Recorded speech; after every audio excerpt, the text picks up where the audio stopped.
I wanted to thank all of you as donors to the foundation, your involvement, advocacy, even with the foundation. It's an important piece. And I was thinking through last night as I was going through some of the material that I have at home, and I was reminded of how important giving is by the book that I saw on my shelf, The Giving Tree. I think everybody's probably seen it or read it, a great children's book by Shel Silverstein. And it has all of those things about how we sometimes take that gift and that giving for granted through our lives. And that was the one thing I wanted to make sure that we don't do here at SPL. Your donations, your volunteerism, your advocacy is a gift every day. And as we make changes in the library, we want you to be part of that journey with us so that at the end, we're not feeling like you've given and you haven't been appreciated. We greatly appreciate all that you do for us. And I wanted you to know that today and every day that you're working with the library. I'm really pleased to be here with all of you at the Central Library. I have a couple of questions for you. How many of you come to the Central Library regularly? A few, maybe a quarter. How many are back for the first time since the pandemic? Oh, all right, quite a few. How many of you are here for the first time? Oh, only a few. All right.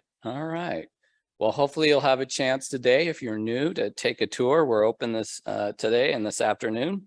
So please wander through, talk to staff. We have a great team here. One of the things I'd like to do before we move on is acknowledge the land we're on. The Seattle Public Library is on Indigenous land.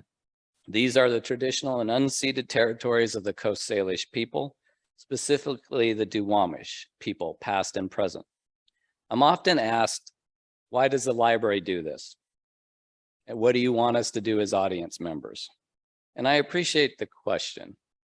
Really, it's about reflection, acknowledging the land and bringing awareness to Native and Indigenous people and our history as Americans. It's something we do to demonstrate our organization's commitment to equity and learning about other cultures. Of course, we're in this house of information and knowledge, and we encourage you to use the library to study, understand, and act in a way that inspires you. We acknowledge the land and those who were stewards before us with gratitude. Thank you for taking a few moments to reflect with me. And as I said, it's really good to see everyone in person. It's been a long time, and I've been going out to our branches and the Central Library practically from the time we closed, because we knew we would have to get our buildings back open again and get services out to everyone. It was really strange to see our buildings empty. Actually, it was heartbreaking. It was very, very strange. Even when we provided curbside, something was missing, and that was kids. We didn't see kids, and we didn't see kids all the way until almost late last year and early this year. It's really good to see families back and coming in and participating, and teens who really we lost track of for about 2 years. In my interim, as mentioned, in my first 6 months in my appointed position, I've set some pretty high goals around library operations and returning to regular operations. And I can say that we are substantially there. We've restored our hours, our meeting rooms and study rooms are opened, and programming is now both in person and virtual. However, I really want to make a critical point. We're entering a new era that requires listening, reflection, and analysis. There's not going to be going back to what it was. It's going to be what it is and what we create. And that's an important piece. And there are those in our communities that were disproportionately affected by the pandemic. And so we need to listen. We need to develop programs and services with an equity lens that actually serves their needs as they have gone through this pandemic and are coming out of it. That means that we need to focus on our BIPOC communities, our marginalized communities within this city, to make sure that services are available to everyone in this city.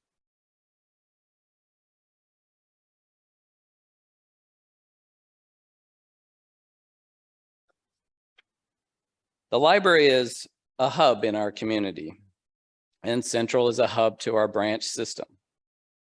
The library is a place of convening like this. We're a place where discussions can occur, sometimes tough discussions, and perspectives be explored. We know that the library provides essential services to Seattle residents, and it's not just the traditional books and materials and the reading that we all think of. It's also other programs and services that meet people where they are and hopefully meet them through their entire life. This city most certainly loves its libraries. We have very high satisfaction ratings in patron surveys, and I know that's due to our staff who you all interact with, who do amazing things every day. We have high rates of readership, consistently strong voter support, and of course, strong donor support. We couldn't do it without you.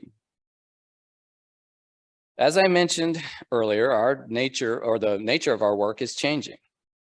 We used to hold all programs in person. How many people had to attend programs here and often said, wow, I wish I could, just view that from the comfort of my home.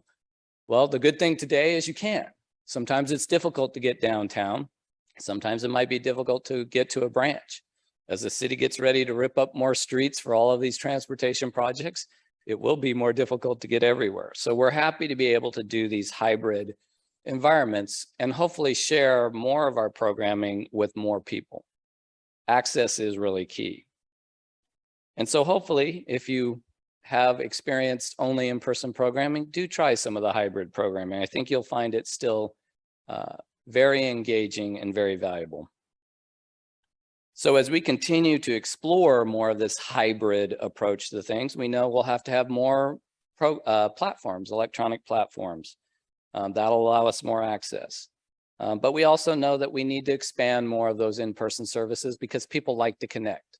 You wouldn't be here today if you didn't want to connect, either with the library, with each other, or even with me. It's a really important part of what we do as a society.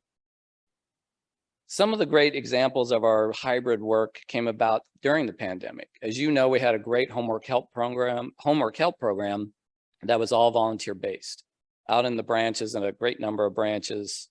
And we had to shut that down during the pandemic. Through generous support of the foundation and donors like you, we were able to bring on tutor.com, which is an all online product with real people on the other end, 7 days a week, working with kids during the worst of the pandemic where school was all over the place. We saw over 4,000 sessions with students in that 2020 period to today. And that helped. And it's still available today because we're going to keep that to go along with the 6 branches that we just opened homework help up in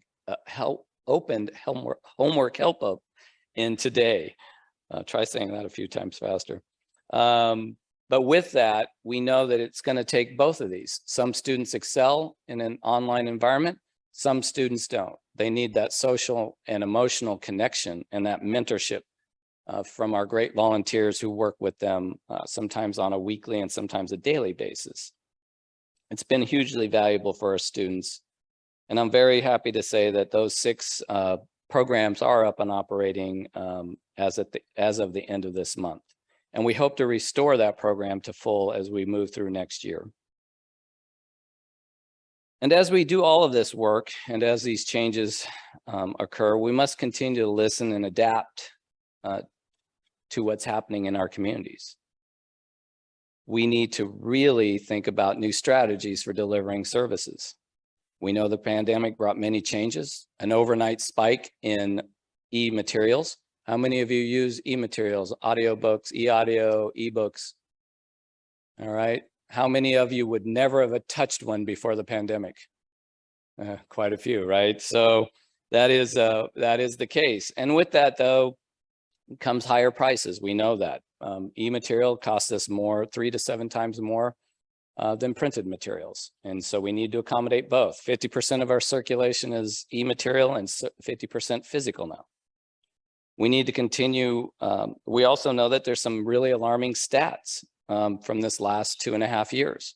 Here's one I want you to take away today and why it's so important that we do this work in our educational support.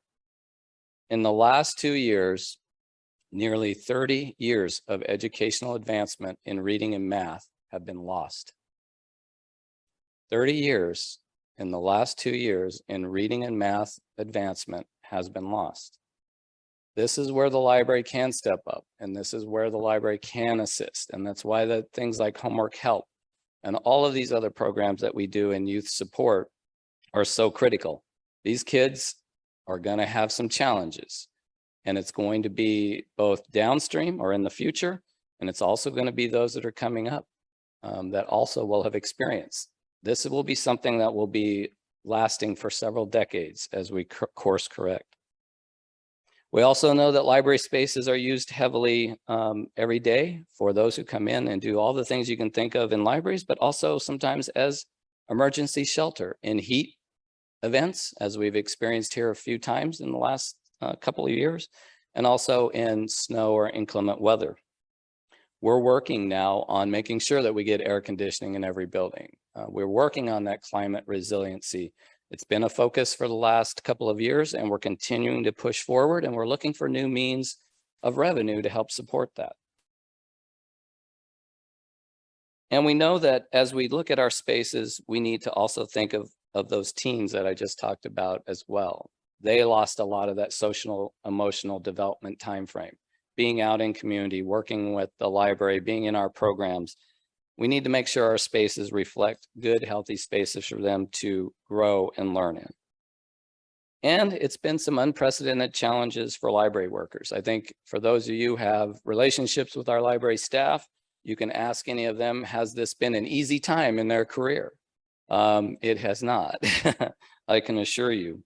We've seen an increasingly politicized climate around library collections, all the book banning, and that goes across ideologies. So it is an equal opportunity book banning option, I guess, for folks, sadly, but that is something that our staff faces. And it's an important piece that we all acknowledge, and that we also work to really look at how we amplify voices and create more perspectives. We don't want less, and most certainly in this city, we do not. The city has always been great about collections, and we need to continue to grow our collections and the voices who represent that collection. We know we've seen increased safety concerns in our library. That's something that we are continuing to work with the city, meeting them, discussing how we can work together, incorporating our social workers, our skilled security, and our library staff to make sure that we're assisting patrons to be successful. That is the one thing that we say every day, no matter how challenging it is with everyone coming into our space. Our goal is to make sure everyone is successful in their library. And I'm proud of our staff's work. They never stopped thinking. They were creative during the pandemic, from everything from curbside to book bags that you could grab full of books. They were amazing, and they're truly the heart of this library.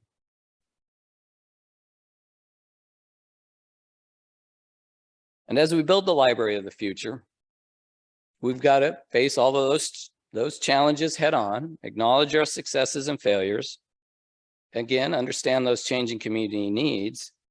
And we also have to develop new funding sources to better manage the increasing costs of digital materials, aging physical spaces, and new needs in the community. And the physical spaces are important. This building will be 20 years old in a year. The Library for All campaign that many of you put so much towards is now 25 years old. We have to reinvest in our buildings. We have to reinvest in those spaces for those next generations to make them relevant. And that's going to be a big ask. It's going to be a big ask of the community over the next 5 to 7 years as we begin that work and create that vision of what it's going to look like. All of it can sound daunting, but it's really exciting to me. We now, everyone here and in our community, has an opportunity to reestablish and reimagine the library's role. We will do this through our Foresight Planning, which has just begun, in which we'll ask the community to help us think about what our library should be like 10 years from now. We'll determine plausible futures that we want to drive towards, and then we'll create the strategic plan that will have goals, objectives, and measurable outcomes to make sure that we stay on track and on focus. And through all of this, the library will remain the most democratic institution in our city and in our country, a welcoming space for all. We will provide more people with access to information and tools to participate in society and democracy, and we will expand new audiences. We will focus on those who have been historically excluded, and we will surface and amplify new voices. Our efforts will be rooted in equity always.